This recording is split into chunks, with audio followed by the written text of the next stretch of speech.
រដ្ឋមន្ត្រីការបរទេសនៃប្រទេសម៉ាឡេស៊ីលោកមូហាម៉ាត់ហាសាន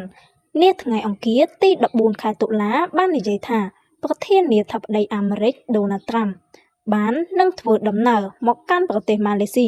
នៅថ្ងៃទី26ខែតុលាឆ្នាំ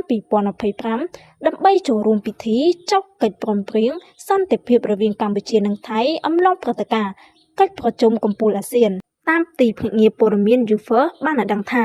លោកមូហាម៉ាត់បានបន្តថាម៉ាឡេស៊ីរួមជាមួយសហរដ្ឋអាមេរិកនឹងដើរតួអ្នកសម្របសម្រួលកិច្ចព្រមព្រៀងខាងលើរវាងថៃនិងកម្ពុជា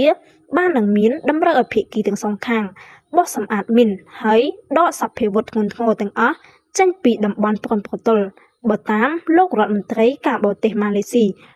ពិធីចុះហត្ថលេខាកិច្ចព្រមព្រៀងនោះនឹងត្រូវធ្វើឡើងកំឡុងកិច្ចប្រជុំរវាងមេដឹកនាំអាស៊ានដែលព្រមប្រព្រឹត្តទៅនៅទីក្រុងកូឡាឡាំពូចាប់ពីថ្ងៃទី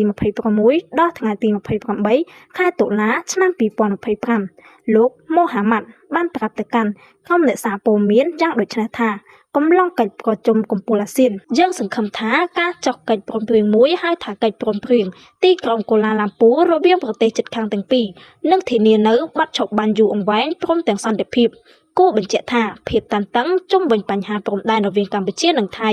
បានឈានដល់ការប៉ះទង្គិចប្រដាប់អាវុធដល់ប្រឡាយអស់រយៈពេល5ថ្ងៃ